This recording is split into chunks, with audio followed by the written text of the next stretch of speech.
Hello guys, welcome to science academy channels.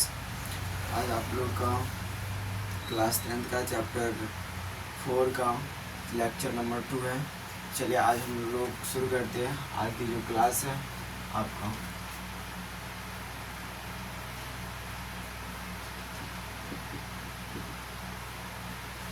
चलिए आज हम लोग पढ़ने वाले हैं क्लास 10th का चैप्टर 4। चैप्टर 4 में आज हम लोग लेक्चर क्लास दूसरा देखने वाले हैं। तो लेक्चर क्लास दूसरा में आपको बताया जाएगा मूलों की प्रकृति। इससे पहले हम लोग सीखे हुए थे कि डी यानी कि डिस्क्लेमेशन यानी कि मूल निकालना कैसे। डी का फार्मूला देकर आपको डी का मान निकालना सिखाया गया। तो जब कभी भी आपको द्विघात समीकरण दिया जाए और बोले कि डी का मान यानी कि उसका क्या बोलते हैं उसको डिस्क्लेमेशन निकालने के लिए बोले तो आप आराम से निकाल सकते हैं। इससे पिछले वीडियो में आपको उसके बारे में बता दिया गया। आज की क्लास में हम लोग पढ़ने वाले हैं मूलों की प्रकृति के बारे में। किसके बारे में? मूल की प्रकृति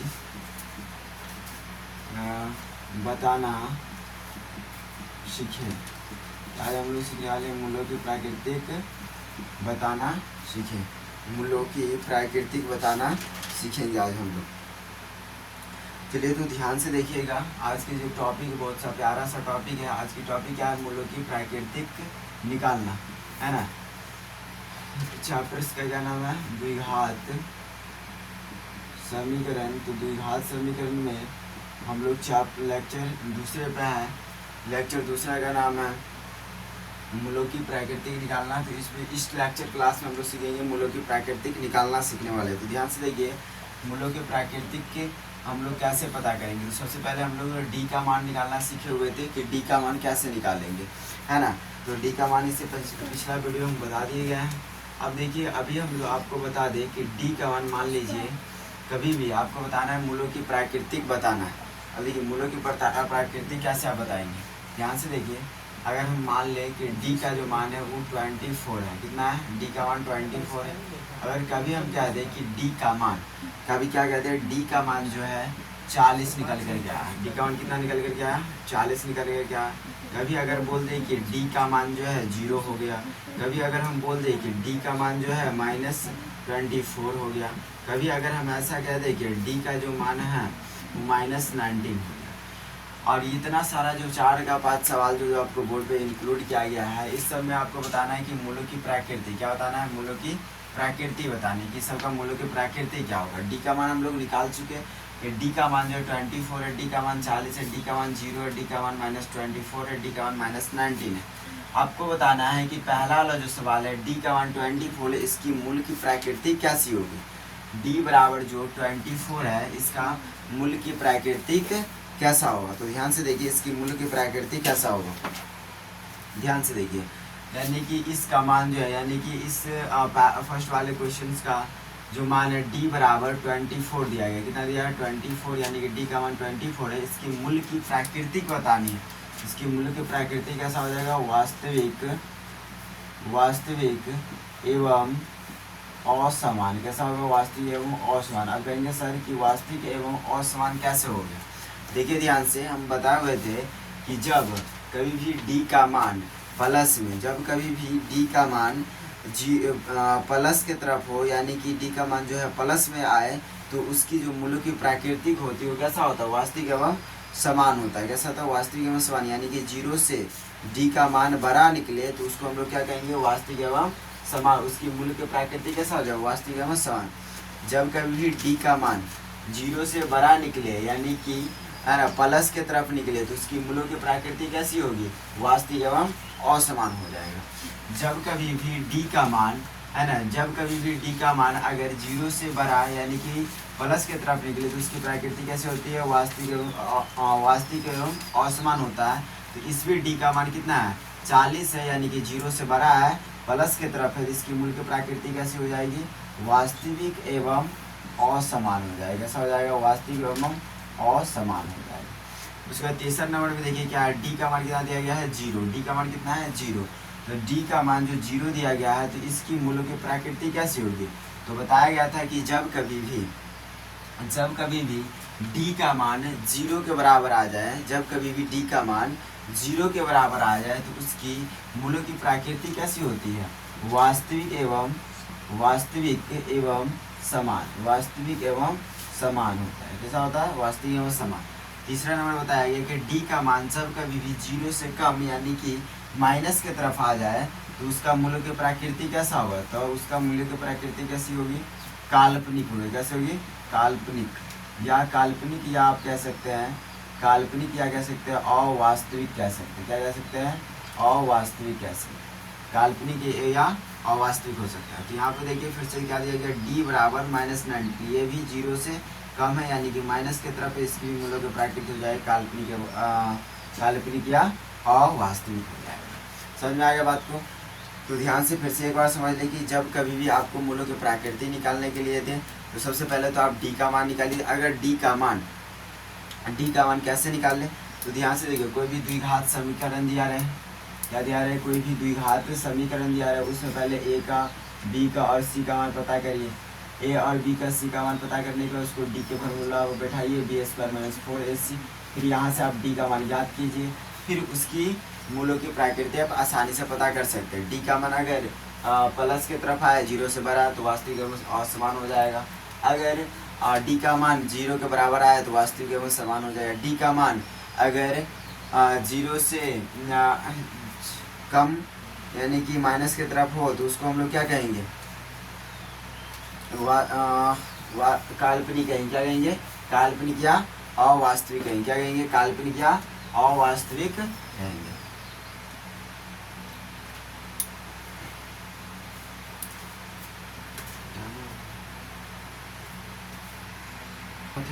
देखा है कि नहीं?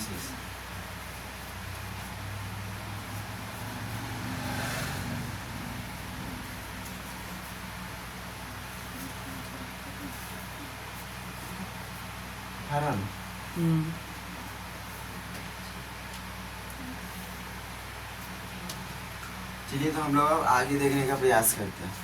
ध्यान से देखिए, अब देखिए यहाँ पे और दिया गया है आपको क्वेश्चन द्विघात समीकरण। क्या दिया जा रहा है? द्विघात समीकरण आपको क्या करने के लिए दिया जा रहा है? तो आपको द्विघात समीकरण निकालना है। जैसे कि हमने द्विघात समीकरण निकाला नहीं, द्विघात समीकरण हो गया 2x² - 5x + 1 बराबर में 0। यह आपको कोई द्विघात समीकरण दे दिया है ना, इसकी मूल्यों की प्रकृति बतानी है आपको। द्विघात समीकरण 2x² - 5x + 1 बराबर 0 की मूल्य की प्रकृति, मूलों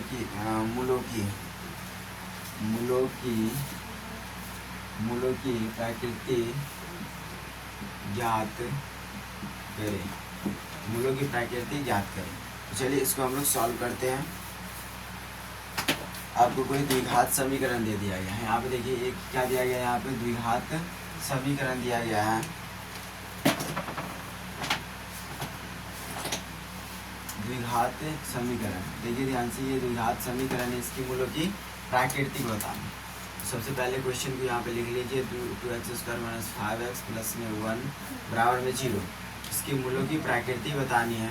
चलिए यहाँ पर हम इसको सॉल्व करने चलते हैं। पहले क्या लिखेंगे हम लोग, बनाने का तरीका भी देख लेते हैं यहाँ। फिर हम लिखेंगे a का मान कितना हो जाएगा 2, b का मान कितना हो जाएगा -5, c का मान कितना हो जाएगा 1, है ना। क्योंकि हम लोग इसका मानक रूप देखे हुए थे द्विघात समीकरण का क्या होता है, ax² + bx + c। a का मान हो जाएगा x² का कोफिशिएंट और b का मान हो जाएगा x का कोफिशिएंट, c का मान हो जाएगा अचर वाला। a का मान देख लिए, b का मान, c का मान देख लिए, ठीक है। अब हम लोग यहाँ पे क्या लेंगे, हम जानते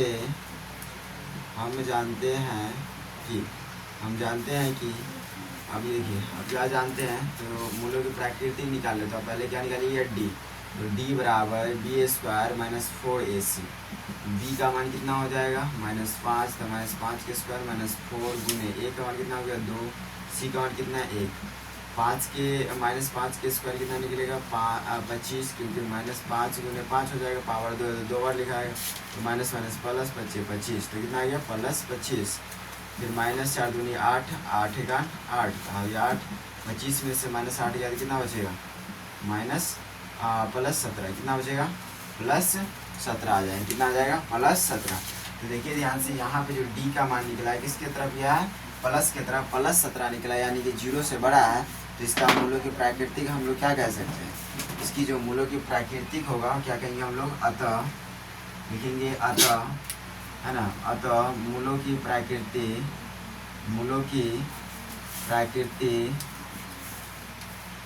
मूलों की प्राकृतिक, अतः मूलों की प्राकृतिक वास्तविक, वास्तविक एवं असमान है। कैसा है, वास्तविक एवं असमान। इसकी मूलों की प्राकृतिक कैसे निकल के आया, वास्तविक एवं असमान। यानी कि ये जो द्विघात समीकरण दिया है इसकी मूलों की प्राकृतिक कैसी हो जाएगी, वास्तविक एवं असमान हो जाएगा। ठीक है, चलिए तो इसको राइट डाउन कर लीजिएगा, देख लीजिए ध्यान से। तो इसको हम लोग मिटाते हैं।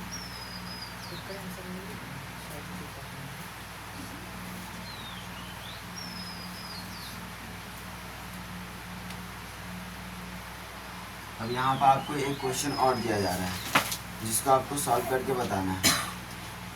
दूसरी क्वेश्चन है आपका 4x² प्लस में 4x² प्लस में x + 1/4 = 0। इसकी बताने की इसकी मूल प्रकृति कैसी होगी। तो सबसे पहले देखिए ये द्विघात समीकरण है या नहीं, आपको ये द्विघात समीकरण दे दिया है या नहीं, इसका भी बात प्रूव कर ली। तो देखिए इसमें सबसे पहले LHS RHS है तो क्या हो गया, समीकरण हो गया। अब पावर इसका सबसे ज़्यादा कितना है, इसमें सबसे ज़्यादा चर का पावर कितना है, 2 है, तो द्विघात समीकरण। ठीक है, अब इसका बताना है आपको मूलों की प्रकृति। इसकी मूलों की प्रकृति कैसी होगी। सबसे पहले हम लोग मूलों की प्रकृति पता करने के लिए क्या लिखते हैं, यहाँ फिर लिखेंगे a का मान x² का कोफिशिएंट हो गया 4, b का मान कितना हो जाएगा, x का कोफिशिएंट हो गया 1, c का मान कितना हो जाएगा 4, तो 1/4।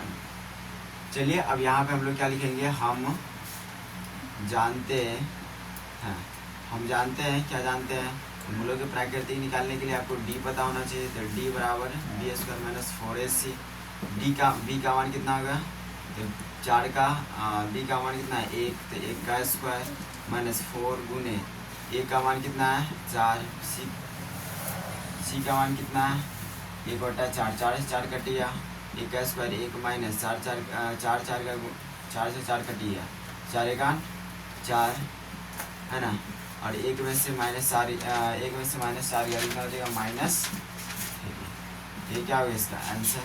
अब आगे देखिए इसकी मूलों की प्राकृतिक बोले थे बताने के लिए, तो यहाँ पे देखिए इसकी कितना माना है -3, यानी कि 0 से कम। तो जब कभी 0 से कम आवे तो उसको हम लोग उसकी मूलों की प्राकृतिक कैसी होती है, लिखेंगे हम लोग अतः ये कैसा है, काल्पनिक है। कैसा ये काल्पनिक कह सकते हैं, या इसको हम लोग क्या कह सकते हैं, अवास्तविक कह सकते हैं। क्या कह सकते हैं, अवास्तविक कह सकते हैं। इसकी मूलों की प्रकृति कैसा हो गया, इस क्वेश्चन की मूलों की प्रकृति क्या है, काल्पनिक एवं अवास्तविक है, काल्पनिक एवं अवास्तविक है। चलिए ध्यान से देखिए, तीसरी क्वेश्चन को और दिया जा रहा है आपको। तीसरा क्वेश्चन ध्यान से देखिए,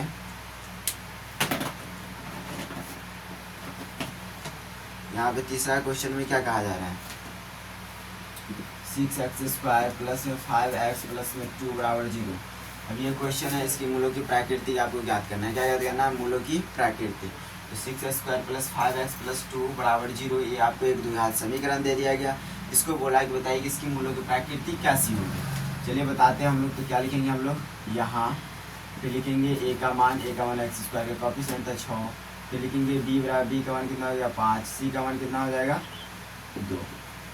उसके बाद क्या लिखेंगे हम लोग, हम जानते हैं, क्या जानते हैं, तो मूलों की प्रकृति पता करने के लिए d पता होना चाहिए। तो b² - 4ac, b का मान कितना हो गया 5 का स्क्वायर हो जाएगा -4 गुने a का मान कितना हो गया 6, c का मान कितना हो गया 2, बचे 25 - 6 चौक 24, 6 चौक 24, 24 दूनी 48, है ना, 25 48, यानी कि ये प्लस में 25 माइनस में 48, 48 में 25 जाएगा, बड़ा में से छोटा जाता है तो बड़ा में से छोटा, यानी कि 48 में 25, तो 8 में से 5 गया तो 3, 4 में से 2 गया तो 2, तो कितना हो गया 23, और बढ़ गया सामने माइनस, तो माइनस। देखिए तो इसका मान जो है d बराबर कितना आया -23, यानी कि 0 से कम है, माइनस की तरफ। इसकी मूलों की प्रकृति कैसा हो जाएगा, काल्पनिक। कैसा हो जाएगा, काल्पनिक, काल्पनिक एवं अवास्तविक हो जाएंगे। काल्पनिक एवं अवास्तविक। चलिए और एग्जाम्पल्स देख लीजिए आप, एक और एग्जाम्पल्स आपको अच्छे तरीके से समझ में आ जाएगा। ध्यान से देखिए, अगर आपको कह दें हम, ध्यान से देखिए, एक और क्वेश्चन आपको दिया जा रहा है, ध्यान से देखिए। क्वेश्चन है 2√2x² प्लस 4x प्लस, है ना, प्लस √2 बराबर 0। ये आपको क्वेश्चंस दिया गया है, इसको आपको सॉल्व करके बताना है। चलिए इसके क्या बताना है, तो ध्यान से देखिए। ये आपको एक द्विघात समीकरण दिया गया है। कैसे कैसे द्विघात समीकरण, तो सबसे पहले इसको देखिए ध्यान से। ये LHS पार्ट में लिखा गया, तो समीकरण कहेंगे। इसका चर का सबसे हाईएस्ट पावर 2 है, तो द्विघात समीकरण है। अब इसका बताना है मूलों की प्रकृति, की मूलों का प्रकृति कैसे होगा। सबसे पहले तो उसके लिए हमको d निकालना पड़ेगा, तो लिखेंगे हम लोग यहाँ, क्या लिखेंगे, यहाँ। फिर लिखेंगे a का मान x² का कोएफिशिएंट 2√2, b का मान हो गया 4, c का मान हो गया √2, है ना। चलिए अब फिर लिखेंगे हम लोग, हम जानते हैं कि, ठीक है, हम लोग जानते हैं कि, क्या जानते हैं, तो d बराबर, क्या बराबर, d बराबर क्या होता है, b² - 4ac। b का मान कितना है, तो 4, तो 4 का स्क्वायर माइनस 4, a का मान कितना है, 2√2, c का मान कितना है, √2। चलिए 4 चौका 16 माइनस 4। अब देखिए ध्यान से, यहाँ पे गुना थोड़ा समझ लीजिए। यहाँ पे क्या होगा, बाहर वाली, देखिए ध्यान से, यहाँ पे गुना करना है, ध्यान से देखिए। तो यहाँ पर रूट में जो होगा, रूट के अंदर जो होगा, उसके रूट के अंदर के साथ ही गुना करेंगे, बाहर को बाहर के साथ गुना करेंगे।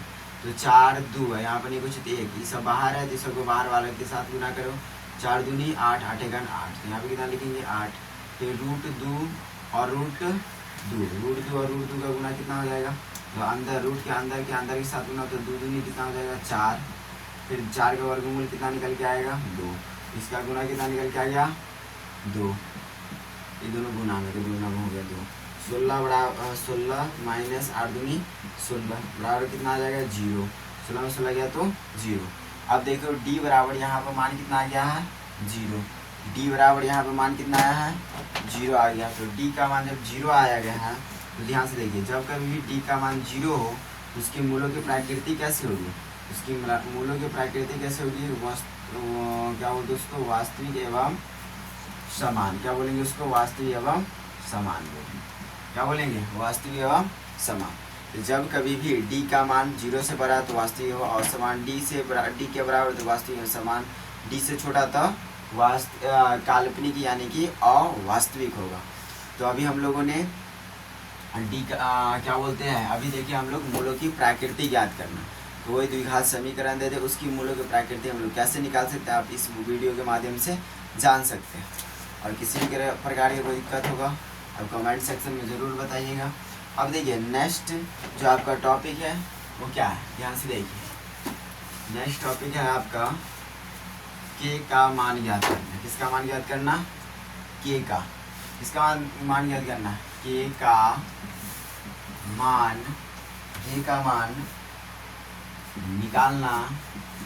निकालना सीखे। क्या सीखेंगे आप, अब k का मान निकालना सीखेंगे। नेक्स्ट जो आपका टॉपिक है, नेक्स्ट कॉन्सेप्ट है वो क्या है, नेक्स्ट कॉन्सेप्ट आपका क्या है, k का मान निकालना सीखे। k का मान निकालना सीखे। अब आप सीखेंगे कि k का मान आप कैसे निकाल सकते हैं तुरंत। तो ध्यान से देखिए, k का मान कैसे निकालेंगे। आप बताइए, एक बात बताइए कि k का मान हम निकाल किसका सकते हैं, तो बताइए कि k का मान हम लोग क्या किसका निकाल सकते हैं। तो उस k का मान किसका निकाल सकते हैं हम लोग। सबसे पहले बात यह है कि हम लोग सीखने क्या वाले हैं, k का मान निकालना सीखेंगे। तो k का मान निकालेंगे किसका, k का मान किसका निकालेंगे, तो k का मान हम लोग उसका निकालेंगे जो द्विघात समीकरण में जो वास्तविक एवं समान होगा, जो वास्तविक एवं समान होगा उसी का मान हम लोग उसी का k का मान हम लोग निकाल सकते हैं। यानी कि जो द्विघात समीकरण वास्तविक एवं समान होगा उनका हम लोग क्या निकाल सकते हैं, k का मान निकाल सकते हैं। k का मान हम लोग किसका निकाल सकते हैं, तो जो द्विघात समीकरण वास्तविक एवं समान होगा उसका k का मान हम लोग निकाल सकते हैं। समझ गए आप बात को कि आप के का मान किनका निकाल सकते हैं। तो जो द्विघात समीकरण वास्तविक एवं समान होगा उनका हम लोग के का मान निकाल सकते हैं, ज्ञात कर सकते हैं। ध्यान से देखिए, वास्तविक एवं समान कब होगा, तो वास्तविक एवं समान कब कह सकते हैं, जब d बराबर 0 हो जाए। जब d का मान 0 हो जाए तो उसको हम लोग क्या कहेंगे, वास्तविक एवं समान कहेंगे, और उनका हम लोग क्या निकाल सकते हैं, के का मान ज्ञात कर सकते हो। ये आपको मिलेगा नेक्स्ट क्लास में देखने को। तब तक के लिए बाय बाय।